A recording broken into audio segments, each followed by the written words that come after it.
Cricket ಸ್ಟೇಡಿಯಂನ ಉದ್ಘಾಟನೆ ವೇಳೆ ಇಬ್ಬರೂ ಕೂಡ ನಗ್ನಗ್ತಾ ಪೋಸ್ಟ್ ಕೊಟ್ಟಿದ್ವಿ. ಕೊಟ್ಟಿರೋಂಥ ಆಶ್ವಾಸನೆ ಒಂದು ವಿಡೇರಿಸಿಲ್ಲ ಪುಣ್ಯಾತ್ಮ. ನಮ್ಮಲ್ಲಿ 100 ತೂತವೆ. ಇಲ್ಲ ಸರ್, ಬೆಳಗ್ಗೆ ಯಾರು ಮುಖ್ಯಮಂತ್ರಿ ಸಮೇತ ಬೈಕೊಂಡು ಹೋದರೆ ಗೌರ್ಮೆಂಟ್ನ ದರಿದ್ರ ಸರ್ಕಾರ ಅಂತ ಬೈದರೆ ದುಡ್ಡು ಕೊಡ್ತಾರೆ ನಿಮಗೆ.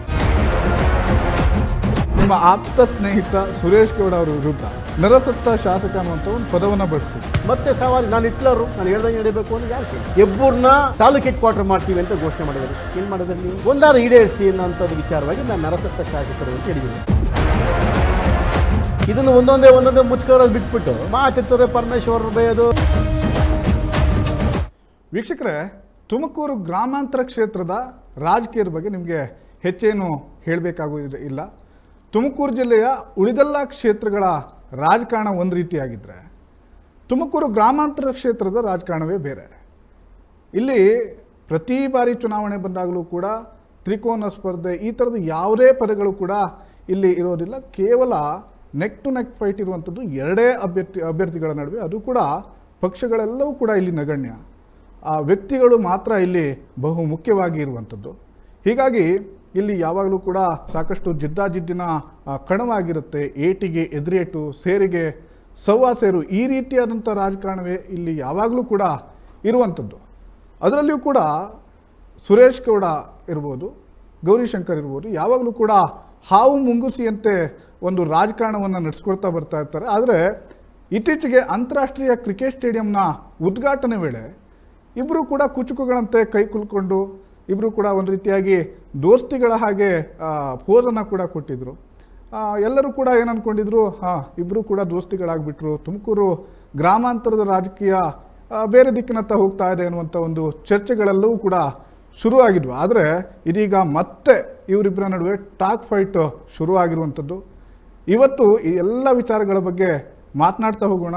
ಕೂತು ನಮ್ಮ ಕಾರ್ಯಕ್ರಮದಲ್ಲಿ ತುಮಕೂರು ಗ್ರಾಮಾಂತರ ಕ್ಷೇತ್ರದ ಮಾಜಿ ಶಾಸಕರಾಗಿರುವಂಥ DC ಗೌರಿಶಂಕರ್ ಅವರಿದ್ದಾರೆ. ಸರ್, ಕಾರ್ಯಕ್ರಮಕ್ಕೆ ಸ್ವಾಗತ. ನಮಸ್ಕಾರ ಸರ್, ಈಗ ಕ್ರಿಕೆಟ್ ಸ್ಟೇಡಿಯಂನ ಉದ್ಘಾಟನೆ ವೇಳೆ ಇಬ್ಬರೂ ಕೂಡ ನಗ್ನಗ್ತಾ ಪೋಸ್ಟ್ ಕೊಟ್ಟಿದ್ರಿ.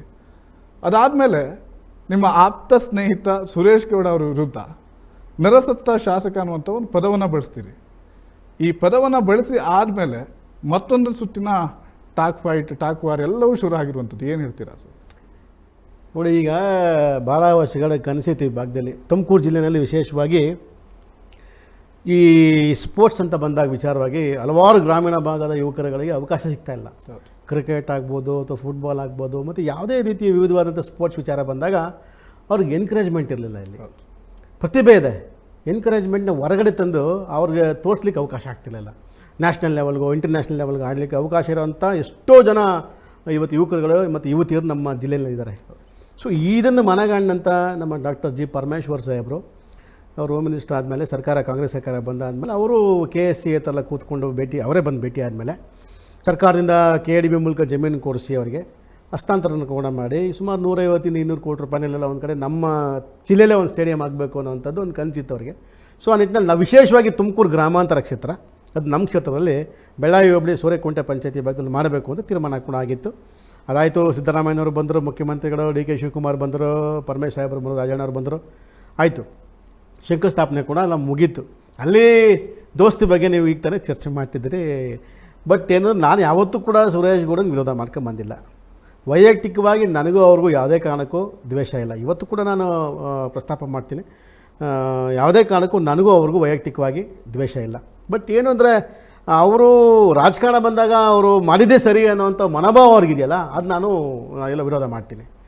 ನಾನು ಮಾಡಿದ್ದೇ ಸರಿ ಅನ್ನೋವಂಥದ್ದು ತಪ್ಪಿದ್ದರೂ ಕೂಡ ಸಾಕ್ಷಿ ಸಮೇತ ಕೊಟ್ಟರು ಕೂಡ ಅದು ಒಪ್ಕೊಂಡು ತಿದ್ಕೊಬೇಕು. ಅದು ಬಿಟ್ಬಿಟ್ಟು ನಂದೇ ಸರಿ ಅನ್ನೋವಂಥ ಭಾವನೆ ಇದೆಯಲ್ಲ, ಸೊ ಹಾಗಾಗಿ ಅದು ಆ ಕ್ಯಾರೆಕ್ಟರ್ ನನಗೆ ಇಷ್ಟ ಆಗಲ್ಲ. ಸೊ ಆ ಒಂದು ವಿಚಾರದಲ್ಲಿ ಅವತ್ತು ಸ್ಟೇಡಿಯಂನಲ್ಲಿ ನಾವು ನಿಂತಿದ್ದರು, ಅವರು ಮುಖ್ಯಮಂತ್ರಿಗಳು ಬಂದಾಗ ಪ್ರೋಟೋಕಾಲು ಅದು ಅವರು ಶಾಸಕರಾದಂಥವ್ರು ಗೌರವ ಕೊಡಬೇಕಾಗ್ತದೆ. ಅವರು ಕೊಟ್ಟರು, ನಾನು ಕೂಡ ನಮ್ಮ ಸರ್ಕಾರ ನಮ್ಮ ಮುಖ್ಯಮಂತ್ರಿಗಳು ನಾವು ಗೌರವ ಕೊಟ್ವಿ.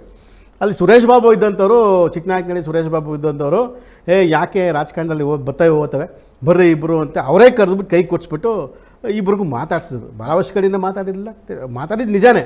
ಅವರು ಹೇಳಿದ್ರು, ಸುರೇಶ್ ಗೌಡನೂ ಕೂಡ ಹೇಳಿದ್ರು, ಇಲ್ಲ ನೀವು ನಾವು ಏನೇ ಜೀವನದಲ್ಲಿ ಏನು ಹೊತ್ಕೊಂಡು ಹೋಗಲ್ಲ, ಎಲ್ಲ ಒಟ್ಟಾಗಿರಬೇಕು ಅನ್ನೋ ಅಂಥದ್ದು ಅವ್ರು ಹೇಳಿದ್ರು. ಆಯಿತು ಬಿಡಪ್ಪ, ನೀನು ಹಂಗೆ ನಾವು ಹಂಗೆ ಇರೋಣ, ವಿಶ್ವಾಸ ಆಗಿರೋಣ ಬಿಡಪ್ಪ, ಅದು ಒಳ್ಳೆ ಸ್ನೇಹಿತರಾಗಿರೋಣ, ಮುಂದೆ ಹೋಗ್ಸ್ಕೊಂಡು ಹೋಗೋಣ ಬಿಡಪ್ಪ ಅಂತ ನಾನು ಕೂಡ ಹೇಳಿದೆ. ಅದಾದಮೇಲೆ ಅವ್ರ ಕೆಲಸಕ್ಕೆ ಹೋದ್ರು, ನನ್ನ ಕೆಲಸಕ್ಕೆ ನಾನು ಹೋದೆ.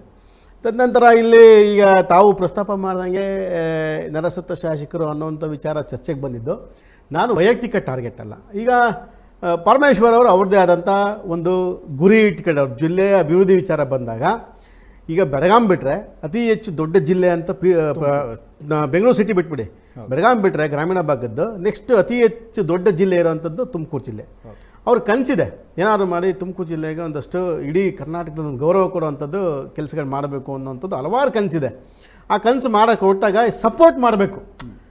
ನೀವು ಸಪೋರ್ಟ್ ಮಾಡೋದು ಬಿಟ್ಟು ಪ್ರತಿಯೊಂದಕ್ಕೂ ವಿರೋಧ ಮಾಡ್ಕೊಂಡು ಹೋದರೆ ಈಗ ಏನು ಅರ್ಥ ಇದು ಅನ್ನೋವಂಥದ್ದು ಒಂದು. ಆಮೇಲೆ ಎರಡನೇದಾಗಿ ನಮ್ಮ ಕ್ಷೇತ್ರ ಇವರು ಚುನಾವಣೆಗಿಂತ ಮುಂಚಿತವಾಗಲೇ ಎಲ್ಲ ಒಂದು ಕಡೆ ಕೊಟ್ಟಿರೋಂಥ ಆಶ್ವಾಸನೆ ಒಂದು ಈಡೇರಿಸಿಲ್ಲ ಪುಣ್ಯಾತ್ಮ. ನಮ್ಮಲ್ಲಿ 100 ತೂತವೆ. ಇದನ್ನು ಒಂದೊಂದೇ ಮುಚ್ಕೊಳ್ಳೋದು ಬಿಟ್ಬಿಟ್ಟು ಮಾತಿರ್ತಾರೆ ಪರಮೇಶ್ವರ್ ಬೈಯೋದು. ಅನುದಾನ ಕೊಟ್ಟಿಲ್ಲ ಅಂತ ಹೇಳ್ತಾರೆ ಸರ್, ಅನುದಾನ ಕೊಟ್ಟಿಲ್ಲ. ಸರ್ ಅದು ನಾನು ಹೇಳ್ತೀನಿ, ತಮ್ಮ ಮುಂದೆ ಹೇಳ್ತೀನಿ, ಎಲ್ಲನೂ ಕೂಡ ಬಿಚ್ಚಿಡ್ತೀನಿ ಸರ್. ಈಗ ವಿಶೇಷವಾಗಿ ಅಲ್ಲಿ ಪರಮೇಶ್ವರ್ ಅವ್ರವ್ರು ಬೈಯೋದು, ರಾಜಣ್ಣವ್ರು ಬೈಯೋದು, ಮುಖ್ಯಮಂತ್ರಿಗಳನ್ನ ಬೀದಿ ಬೈಕೊಂಡು ಹೋಗೋದು. ಬೆಳಗ್ಗೆ ಆದರೆ ಇವ್ರ ಕೆಲಸ ಇಷ್ಟೇನಾ?